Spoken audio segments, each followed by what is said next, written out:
Okay, so I kind of love the Q&A style that we did last week. So I wanted to keep that going. But I figured kind of like how some of us love journaling, but we only if there's like a prompt. I'm like, what if we did more of this group coaching kind of individual thing, like where each of you tell me any obstacles you're having, but with themes for each week. So I'm excited to give this a go. So the theme that I asked you guys to send me some obstacles over either beforehand or during the Zoom, so type them out as we're here, is what makes it harder for you to stay consistent with your baby steps throughout the summer? And I got a bunch of really good feedback here. So I'm going to go over what it is that I've already received. And then I want you guys to, again, tell me in the chat if there's something that you're relating to or something that I don't mention. What is your biggest obstacle when it comes to staying consistent with your baby steps throughout the summer? All right, so let's dive in. Get this chat open. Okay, so I'm going to start by reading from whoever answered in the thread. Then I'm going to go to my texts and then the chat here. Okay, so we start off with summer is harder because of travel and camping on the food front. Okay.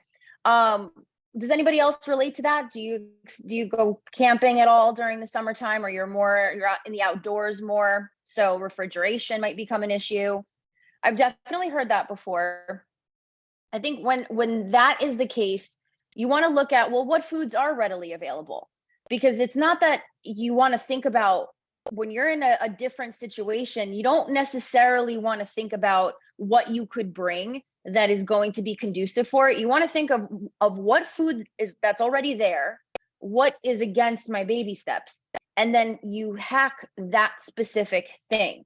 So if at the camping site, they're going to have hot dogs, hamburgers, whatever, you bring Smart Buns with you and you're like, well, they have to be frozen. You can keep them in the fridge or in a cooler with ice. If it's just going to be like a camping trip, not for ongoing, they won't keep for like a week in the fridge. Let's say they get mushy, but for a camping trip, they'll be fine. But the more important thing there is the method in which you hack it. If the situation gets overwhelming, thinking of like, well, what could I bring? What can you change about what's there? Now, will there be certain circumstances where truly there's nothing you can have there? Yeah. And if that's the case, then you would want to still plan and be like, what could I bring? But Kathy is not on here to answer this specifically, but Corley, you said you're going on a camping weekend this weekend. Do you know what the situation is with refrigeration yet, or like what they'll have there for food? I have my AirPods in. I'll be right back. I'm just gonna get my water bottle.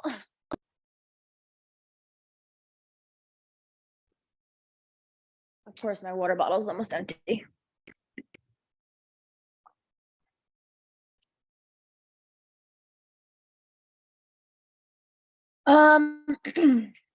Absolutely no idea, and probably no fridge options, staying in dorm rooms at a college. Okay. So I'll probably be stocked up at a store before the camp starts.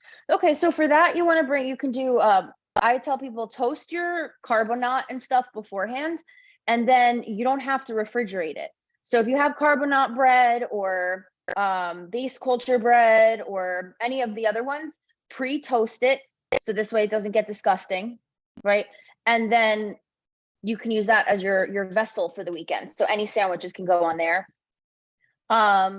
Snacks, like if I'm going somewhere that's kind of unknown, I will think about what kind of bread can I bring and what kind of snacks can I bring? Because I know if I have those two things covered, I'm usually pretty good. So I don't know if that helps. And I don't know why that reminds me. I went away on a weekend when I was younger. There was like, I forgot what the hell that was. It was something I entered to go stay away at a weekend at a college when I was in high school. And I remember for some reason I brought like 2 boxes of Pop-Tarts, straight up Pop-Tarts. And I don't know why I was like, I shopped for this. Like my mom had to buy me this stuff, but the foods that I brought were like the worst freshman food haul you could imagine. And I just was like, I gotta bring it with me. I don't know why that just popped into my head as you said that. But now Legendary Foods makes hormone-friendly Pop-Tarts. So yay, you could bring that. So Okay, let's see here. Barbecues and parties, lots of sugar and alcohol. Okay, I have found that alcohol is the thing that clients like they either don't tell me because they don't want to, or they don't tell me because they don't necessarily think about it as like a hormone messer upper. But the summer, that's the season that becomes the issue with a lot of clients, because sugar in it still counts, the inflammatory properties of it still counts. I am not by any means like some killjoy or some prude that's just doesn't want anyone to have fun. It's hard when you do this, as long as you do this, to see kind of the effects behind the scenes, to even find anything remotely beneficial about it. So but I've shared this with a few of you before, that I realized with myself, even though I don't like alcohol, if I do go into a social situation where I'm drinking more and I let my guard down, for the several days after, I have to make a concerted effort not to just find my way to a liquor store to buy a bottle of wine, or not just find a way like, oh, let's not cook tonight, let's go out. But we happen to go out to a restaurant that I know has a great cocktail menu. Like little insidious ways that it gets back to. And with my past with drinking, I could clear 2 bottles of wine in a night easy, especially when I was at my most depressed. It was something I didn't reflect on and realize as an issue until pretty recently. That's, I guess, the theme of year 33 in my life. But the one thing that it makes me think of is the summer was always the worst. It wasn't necessarily that bad. Like, my drinking habits were different in the winter and in the fall. And then I started thinking about, it's going to sound really random, but seltzers. Especially for those of us who are neurodivergent in here, food and drinks and stuff like that is not just food and drinks and stuff like that. It's also the texture, the flavor, the temperature of it. There are a lot of different stims that come from food and drink, to take aside the alcohol, So when you have something like seltzers, which come across like quote unquote innocent, and you combine it with the crispiness of the carbonation, if that is already one of your stims, let's say, if you just happen to like carbonation. The summertime with seltzer culture, it's like it's everywhere, So these are all little things. If you know me, it's not just about just don't do it. Just don't let yourself have it. Like, it's so much deeper than that with everything. Food, drink, whatever. So summertime, this has become something I have noticed a lot. Can anyone really tell me in the comments what your thoughts are on that? Because I think that nobody wants to necessarily, if you drink beer, you're a beer drinker. Like, summertime is going to be your festive time for the beers you drink for that season. But I think for people who are more social drinkers, seltzers kind of make it harder, because before you know it, at least for me, I'm like, 2 seltzers, I'm not going to get plastered, right? But it gets to be 4 or 5 really quick after the first 2. And I think that it being the time of ease, and it's warm and there's social gatherings and you're outside and all of this stuff kind of adds to that air of innocence when it comes to that, which can make it harder. So some of my clients I have these conversations with, I wish you were on this call. That would be awesome. But I love this part because it is hard. My advice for that, mocktails. I know it sounds so oh, how convenient, how easy, what cheap, advice. It's the same kind of thing with food, right? I'm not going to tell you to go have an apple because you're craving a brownie. So I'm not going to tell you to go drink some Snapple, or I'm not going to tell you to go drink water because you want to go have a drink at a bar and think that that's going to be the same thing. It has to be something that's exciting. And a few things come to mind with that. I'm always a route chaser. So let's say if we were to try and unpack what makes it harder to go after mocktails or substitutes at a bar or something in the summertime, what are some things that could make it nerve-wracking? Just straight up ordering something that is fussy but not alcohol.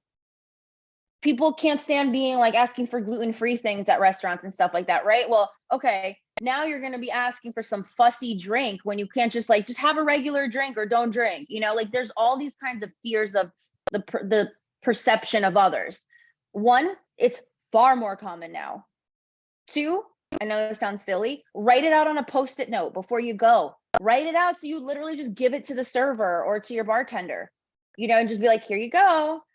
Pick places or persuade your friends to go to places that have alternatives that you can feel comfortable having. The hardest one, exclude yourself from situations where you feel like you can't call the shots. That goes the same thing with food too. Like there's definitely been situations. I'm not about the whole say no, but if you go somewhere, if like gluten tears you up, and the one place you're gonna go is like a pizza kitchen that has zero other alternatives, zero. I think it'd be okay to help people sit that one out and not feel terrible about it. Or you're probably gonna feel like crap the whole night because you're gonna be the only one not eating pizza. Like, let's be honest. So I think it does come down to the summer just brings up more of those situations. In the winter, you might be like, piss off, I'm not leaving my house. But in the summertime, it's like that would be the reason you're not going to go out and enjoy with everyone. Be as prepared as you can be. If you want to text me, if anyone wants any ideas for mocktails, there's a bunch, maybe we can start a thread in here because I have heard a bunch of really good mocktails from clients recently. So don't be shy. There's definitely a new culture brewing around mocktails and everything like that.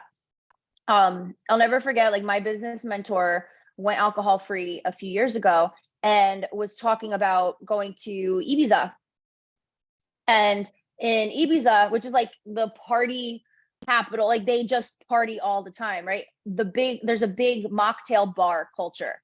And it makes sense. Like if you're drinking like all night, you're not going to last till like 5 a.m. dancing on the beach if you're like pounding back drinks, right? But you're not going to drink water. Like everyone knows you have the drink, you have the water. Who does that?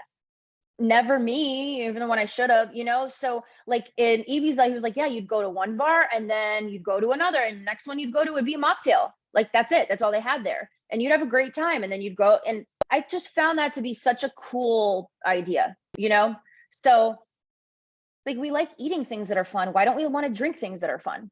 So I should make like a little ebook or something, mocktail ebook. Okay. So, and I see Mo saying here, there's non-alcoholic spirits and they're getting better and better. The more people are buying them, the more that there's a market for it, the better the options are going to be, like with everything, I remember I went gluten-free back in the day and there was like one cinder block loaf of bread that you had available that you had to drive like 15 minutes to get. And it cost like $15, So the more time passes, the more options there's going to be. I wish they made more non-alcoholic spirits that didn't all remind me of gin, because I have a bad, you got that one, the one that just did you in and then you smell it and you're just like, it was gin. So I wish they didn't all remind me of that. I mean, that is fair. I have not tried a bourbon or whiskey one, but okay. So yeah, your mocktails, Mo, look so impressive. Like I see them, like they look visually like I want to drink them. It's important to dress it up for sure. And then something that is like embarrassing, but I honestly didn't know this. I did not know that the regular bitters that you get in the store are alcoholic to a degree. I'm like, you buy it next to the Sprite. Like why? I don't know. I just didn't read. I didn't put 2 and 2 together. So I'm so sorry if I've suggested that to you in the past, get non-alcoholic bitters, but I didn't know if anyone else didn't realize that either. Cause over here, they're like so strict with selling liquor anywhere besides a liquor store that it's like, there's no way. I was so shocked.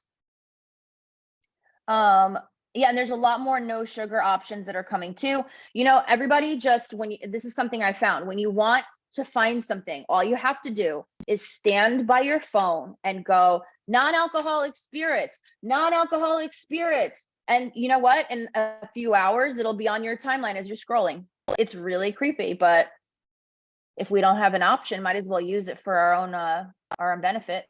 So yeah, just say whatever it is you want the ads to target and you're good. What a world. Okay, now boardwalk food. I experienced this a couple weeks ago, Memorial Day weekend.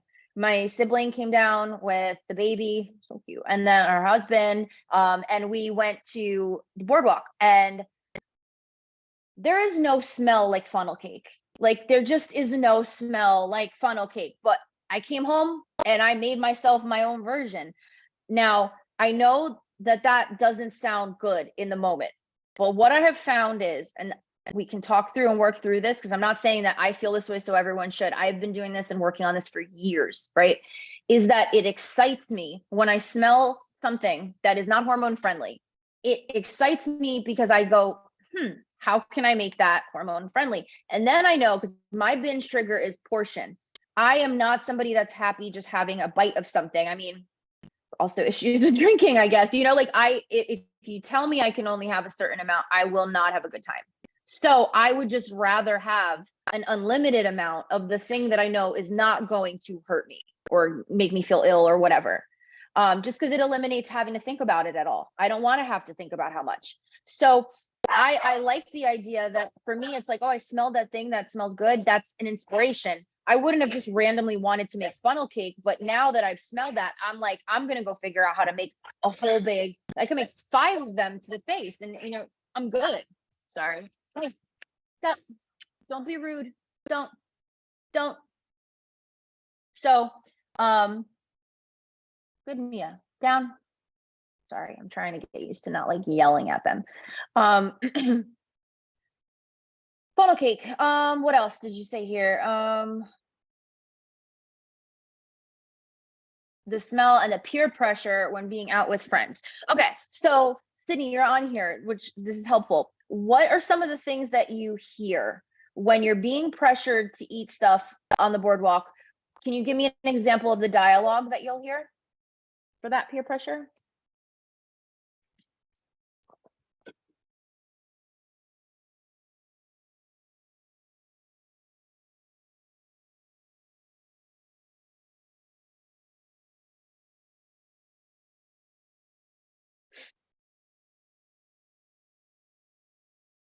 No, I want funnel cake. I feel like it's peer pressure, but I guess they aren't actually pressuring me. It's just the feeling of like fitting in, I guess. So it feels like, I think I was talking about this on the binge video, that it kind of goes in line with that, excuse me, with that not wanting to be done eating, not wanting to be the one that's not still snacking or is all done. It's not even the actual food itself. It's the participation in it with everybody without having to think. So for example, when we went to the boardwalk that day, I made my funnel cake, but we were getting lunch at the boardwalk. So I still, like, everybody got something to eat. I still wanted to get something to eat. So I got one of the hot dogs that they had there because other people were getting hot dogs too. And I always a fun time. I basically pushed the hot dog like forward, like a push pop. Like I use the bun as a holder. And then I keep pushing it forward and I get it loaded up with whatever I want. If I want to have 2 of them, I'll have 2 of them. This one was pretty big, so I got 1. What else did I get? And I got an order of fries to split with Nick because the fries were actually not very big. Like they were just like the little cafeteria, little flat, shallow container full. It helped that we didn't go somewhere with awesome fries. I'm not gonna lie. That would have been the real, you can't duplicate a French fry, not a good boardwalk French fry. But I guess the thing is then it's not saying no entirely, right? Like let's say we did go somewhere that had fantastic boardwalk French fries. I would have been completely fine, and so would each and every one of you, if yes, split the order of fries and just kept it going. Because if you're on the boardwalk, one, you're walking, right? So you're moving. You're actually utilizing energy that you would need carbohydrates for because your muscles are are in action. So it's not a complete, you don't have to be like, oh, I have to watch all my carbs. It's kind of picking and choosing your thing. And then on top of that, having that forgiveness and that grace to be like, this does not mean anything for the rest of my day. This does not mean anything for how much progress I've made. This is an isolated incident. When you do that, the fear is like, what if I do that every day? I guarantee you won't. I guarantee you that if you take off the pressure of yourself, where every now and again, if you're on the boardwalk, you have some fries or something, or you have, funnel cake, the gluten might screw you, but even then, there's no reason you should be mad at yourself, right? I guarantee if you have that attitude towards it, overall, your consistency between those events is going to be so much better that those few and far between aren't going to matter as much. So it's all about the balance of it. I try to get excited about a different variation that I'm gonna make. And in the moment, if I just want to participate, I try to get something that's not going to screw me as much as possible. And I load it up with whatever I can to make the flavor as fun as possible, like sauerkraut and what did I get? Like bacon bits and like I think I put caramelized onions on there, like all kinds of stuff. I'm like, load it up, make it fun. So, okay. And honestly, I wish they did have more like options on the boardwalk and just in general. Like you go to fairs or like in the summertime especially, there's a lot more festivals and stuff like that. If you find yourself in that kind of a situation, I always say find the truck that's got the meat. I mean, for my meat-free clients in here, I'm sorry, we'll find something more individualized because my brain explodes when I try to think of it, and that's not fair. Y'all should have, not only in California should you guys have vegan options everywhere you look. So I feel you there. But for my clients who are okay with meat, that is when I'm out and somewhere, that's the thing I look for first, because I know at least that's an option. And I just worry about like actually eating. It's the act of participating, not so much what the food is itself. So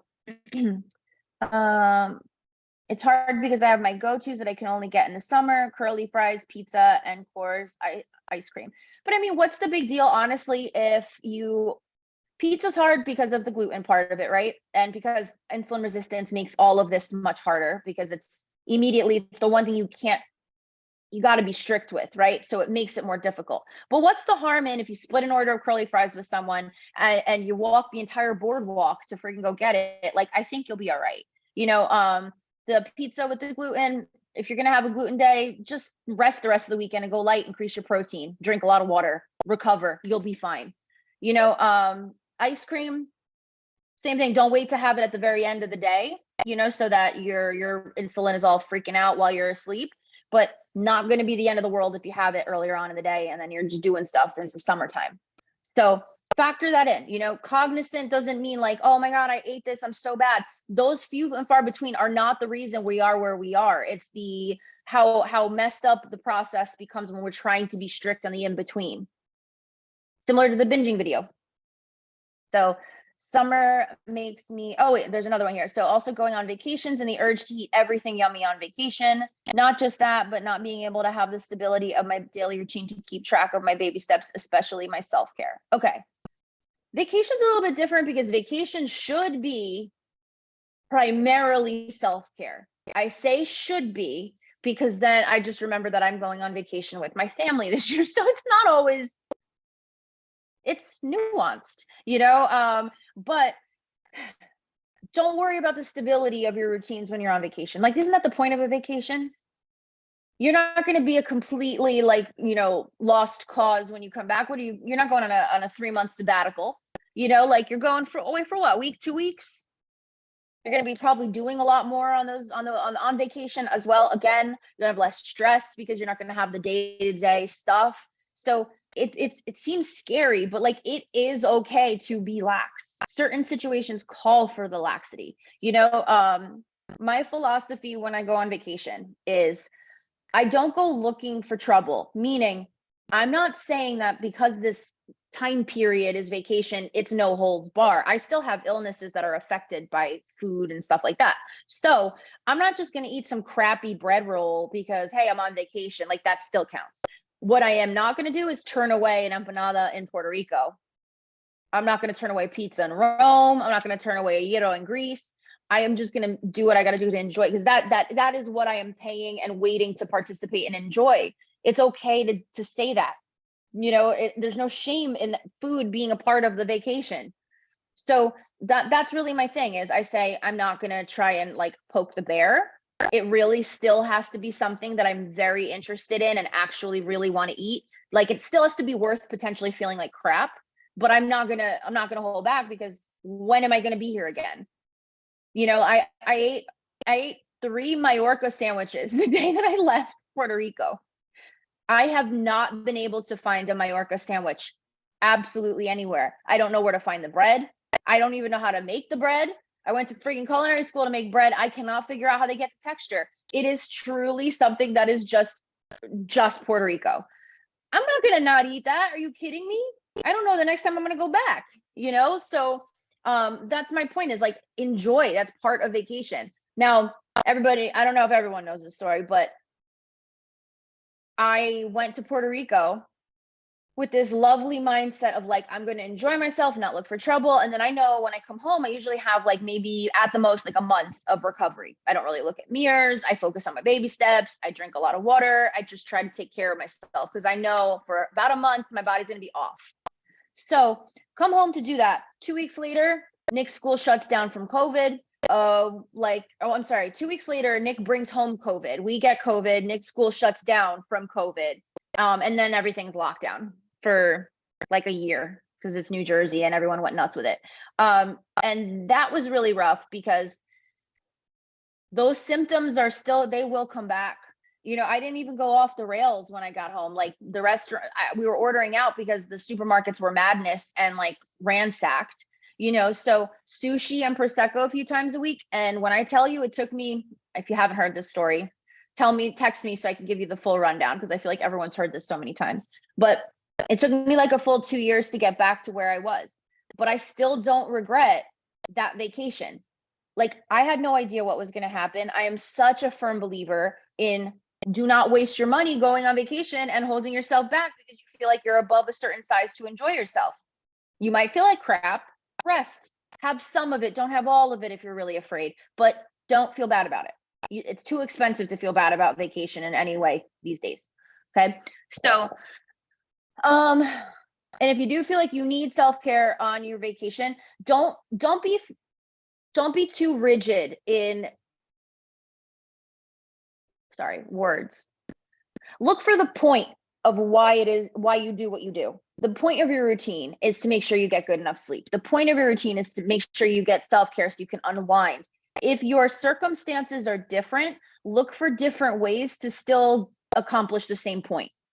If that means you do it at 10 a.m. instead of at night, if that means that your self-care is in flux, whatever it is, just think of it as boxes to check, not something you have to stick to time-wise with rigidity, because that will just become stressful.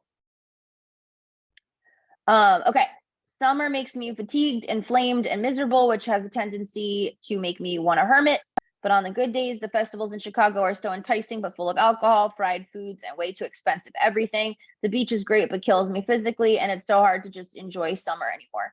I think this is something that definitely doesn't get talked about a lot, is that like, yes, there are people whose bodies, like they fare better in the warm weather, but there are a lot of really heat sensitive individuals out there. And beyond that, it's like everything that is what you're supposed to do in those hotter days is already taxing. So I remember probably, well, I'm trying to think when it was. When we first moved to our first house, we actually had a yard to be able to go in. I was really not doing well that year. Like that winter, I was in and out of the hospital and I was just like, my body was just, it was not good. I couldn't really move a lot for I'm gonna say a good 3 months out of the winter. I couldn't really move a lot. It was rough. And I remember feeling completely and utterly taunted by my yard and being like, why can't I just go sit out there? And even just the mental and physical, like, load that it took to think about getting up to just go outside. On the surface, it would seem like such an easy suggestion. You're not feeling well, get some fresh air, go get some sun. But I think that so much more goes into that we don't really take into consideration. So in terms of how this makes your baby steps harder, how do you see this play into your baby steps? Do you feel like because you don't have the motivation to do that stuff, or because you feel stuck in those areas, it's like you want to put less effort into them? How do you tend to see them get derailed by this feeling of like, summer's not for me?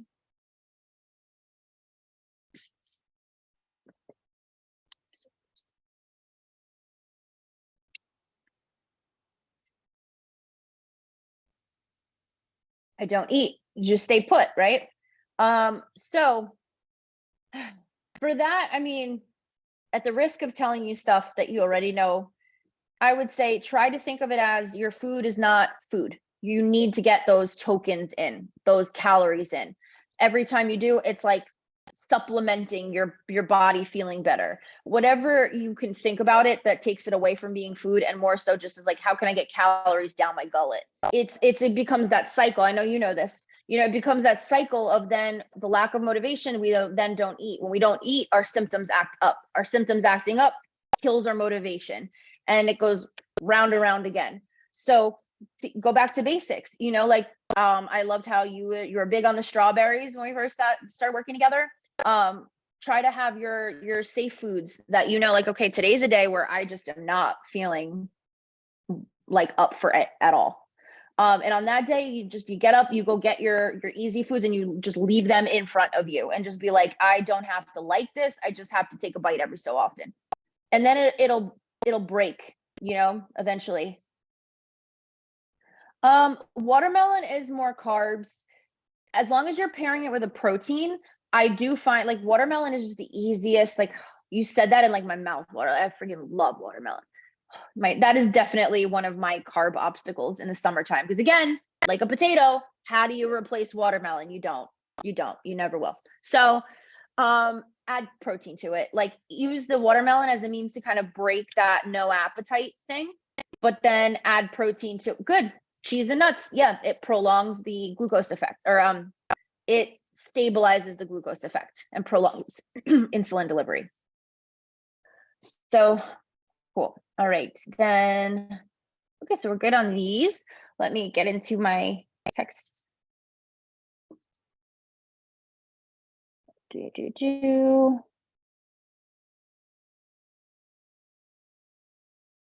then we got consistency is hard during the summer because there's more fun, ratchet shit to do. And then upon probing further, it's so hot during the summer, so it's a lot of energy to do things. Getting protein in, it's hot. I don't want to eat hot food. Make a lot of chicken salad. So then I guess like the monotony of that. Okay, so one, we got fun stuff to do. I think we went over that a little bit too. Is as long as you can figure out what it is that is going to hurt you that's there, just try to tweak that one thing, and just try to be prepared with your own thing, or make it when you go home. Sorry, I'm like losing my voice and I can feel it. Then getting the protein and stuff like that, and when you don't like hot foods, I totally relate to that. If it wasn't for my air fryer, I think we would be grilling absolutely everything we make in the summertime, and that's not conducive for everyone's schedule or location. So I would say try to, well, one, don't forget everyone, ChatGPT. Sounds silly, but ChatGPT is awesome for those days that you feel like completely stuck. This dog is like staring at me. You feel completely stuck and you don't know what. You just ask ChatGPT for some inspiration. So just chill. Why you gotta be a mess? So then, for those listening to the recording, Sammy is on my lap. So you can also ask it for things like, what are some good protein sources that are better cold? What are some non-dairy protein sources that can keep in warm weather? Things like that. This dog is so cute. I can't, I'm sorry. Things like that are very specific. The more detail and info you can give ChatGPT, the more the answer it's going to spit out to you is going to be relevant. Are you guys enjoying the cuteness right now? I have my chat like covering his little head, and every now and again he peeks through. Okay, now I can look at him too. So you can also think about those of you who can have dairy. Burrata this time of year is great because for a little bit it packs a big bang. I cannot focus on. I'm sorry. He's too cute. I can't focus. So burrata packs a punch calorically and with the fat content. So if you wake up in the morning and it's a low appetite day, especially if it's a hot one, then have a little bit of a little fat bomb in the morning to kickstart your appetite. Your body's going to take a lot longer to break that down, which will keep you fuller longer, and it'll provide you like good sustaining energy throughout the morning without having to eat a whole lot of actual physical food. Also, I find that it's dryness in food during the summer that is a big deal for people. nothing's worse than eating when you're not in the mood to eat, or it's like very hot out. Nothing is worse than trying to choke down something that's like dry, like a dry cracker or dry piece of chicken or something like that, you know? So make more sauces. It doesn't have to be fancy. It could be some lemon juice, some soy sauce, and some olive oil mixed together, and you drizzle it over it. It doesn't have to be fancy, but just start incorporating things that make your food a little bit more hydrated itself and flavorful, and that'll definitely help for sure. Okay. What else we got? Okay, consistency with baby steps is hard for me if I'm out somewhere longer than originally expected. Example, last weekend I spent the day at a friend's pool, had some drinks, and couldn't drive home before we went out that night. So she had fed me, but didn't have anything gluten-free. So I ended up eating pasta salad. When I have really low energy days, which are often days I am hungover and tend to also be low on go-to grocery items. So it's hard for me to get protein in, eat something that makes me feel good. Okay, so one, I don't want anybody to be shy about texting me about food. It is my favorite thing. It's my favorite thing. When I was in college, I was a weirdo. I was known for this. If I went to your house, if I was taking the time away from school or work and I was at your house and I wasn't drinking because I had stuff, I worked the next day, probably why I was a workaholic, keep my ass in line. I would wait till people got more drunk and I'd be like, can I make something to eat? And then, I mean, I was also poor, so it's how I ate, but like, and they'd be like, well, I don't have anything. And I'd be like, you want to bet? And I would make I was known for it. It got to the point where when I was invited to parties, people would be like, what would you make from my fridge? And like, it would get to a certain time and they would ask me to make them stuff. So it is like one of my weird favorite things to do. So text me in those moments, be like, we got nothing here. I beg to differ. Or if you're like, what do I order? How do I go about this? Sometimes it's so much harder to give you guys the tools ahead of time. That's why I built in the texting, is because it is so much better if you get a tool like in the moment. You'll remember that for next time. That just, it sticks. So don't be afraid to text me when it comes to stuff like that, because I don't know, I like a challenge. So, and I have been stumped before. So if I am, at least I can help you come up with a grocery list to avoid that happening again, And then hangovers, another reason why I say alcohol is the pits. Hate it. Like, again, I'm not saying this as someone who like hates alcohol, but it's just like, it's so hard because I get it. Like I very much get the allure. I just see all of the fallout and it's just like, why is this thing so common?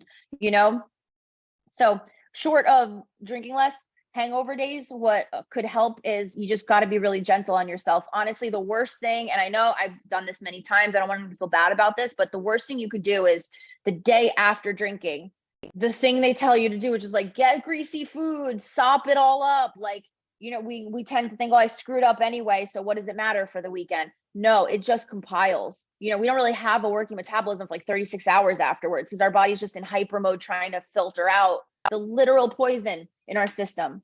And again, I come from drinking cultures, right? Like Italians and Greeks, they love their wine, so I understand that it's layered, but that's really hard, and when you're hungover, that's the thing people are going to want to go for: the comforting food, the easy food, the filling food, maybe sometimes, or at least for me back in the day, it was that I didn't want anything too flavorful and I wanted something just comforting. And what does that translate into?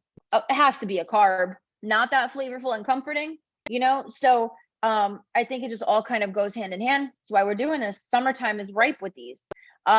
Make yourself hormone friendly comfort food the day after you drink to avoid that. Don't make that the day you're going to go for salad and chicken, because like I say that, I know some of you guys actually love salad and chicken, so I don't mean to sound like that for all, but you know what I mean. Don't make it your diet food day. Don't make it the I'm making up for yesterday day. It's going to turn into a binge in a minute. It's just, don't do it. So if you need help figuring out comfort foods that are hormone friendly, that are low energy requiring, especially, again, text, message in the group, chat GPT, but It's definitely, I hope even just talking about these things and pointing them out could be helpful to go into the summer knowing them, you know? Don't beat yourself up. Just take the info and say, okay, well, that's something I want to try and do differently next time. Okay, and then let's see if there's any in here that I missed. Okay, inconsistent day-to-day schedule. Allison, how does the day-to-day schedule, how does that change in the summertime for you more? And then how does that tend to throw you off?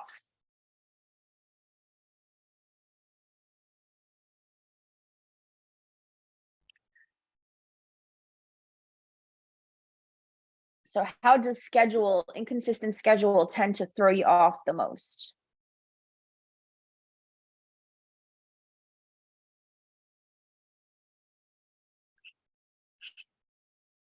I can't wait till I write this book. I'm writing my CCA book, and like as we have these calls and I'm really thinking about it and I'm framing it all out and stuff, because we're gonna have big changes in the next year or so in CCA for sure. It's just what we do is so much more about the concepts than they are about the plans, like the actual things.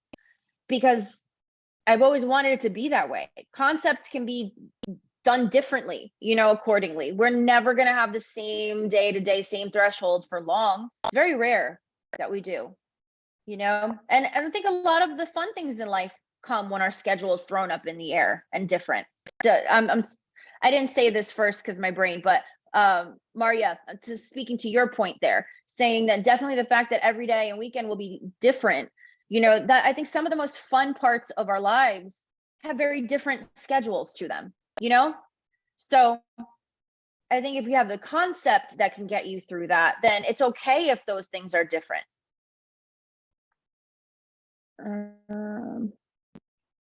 I tend to work about 3 days a week at the hospital. During the other part of the year, I'm in school, so Monday through Friday, it's essentially the same thing. Okay. When that happens, though, I would say try to find the thing that makes it easier to do things some days and harder to do things other days. If you can create a list of like things that are, you know, like just so that you have it in front of you, you have it mapped out to be like, what can I look at and find as the root reason as to why this is more difficult now? If you can find what it is about your habits, your scheduling, your mindset, whatever it is, and try to find what makes it more different some days when your schedule is different, then that's probably where your solution lies. So text me if you want to come up with that list for the sake of time. Text me and then we can go through that list together to try and figure that out, so that it's not so much about having a protocol for each of the different days. It's just kind of knowing like what your triggers would be for stress or not taking care of yourself those days, so we can kind of circumvent them. Okay, so let's see what else we got.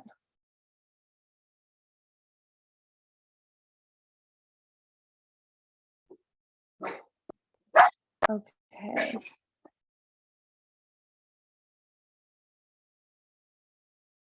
Why do they never have nutrition facts listed? Oh, like on, wait, what did you mean, Corley? On what? Not having nutrition facts listed? Did you mean on like alcohol and stuff like that? On alcohol, yeah. No, I hate that. Like a lot of them do, but a lot of them don't. I remember, because type 1 diabetic, there wasn't a whole lot of time that I wanted to be a responsible type 1 diabetic. Again, very depressed throughout my early 20s. But I remember like, I don't know if it was like a Smirnoff Ice or something that I was looking at, and I was like, how much insulin do I have to take for this stupid thing? And there was like no nutrition label on it. And I'm like, but it's got non-alcoholic ingredients in it. Like, why isn't that at least on the label? I'm so dumb. Um,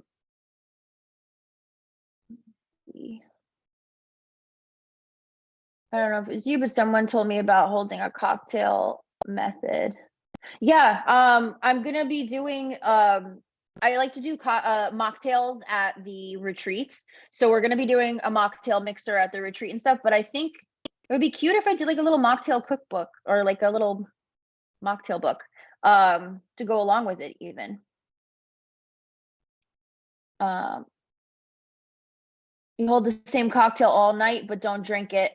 Interesting. That's a good point too. Or even if, like I have hated ordering a drink at the bar that's non-alcoholic and I don't get the same straw because it's like it feels like when you go to a wedding and you order a Shirley Temple, like I don't know.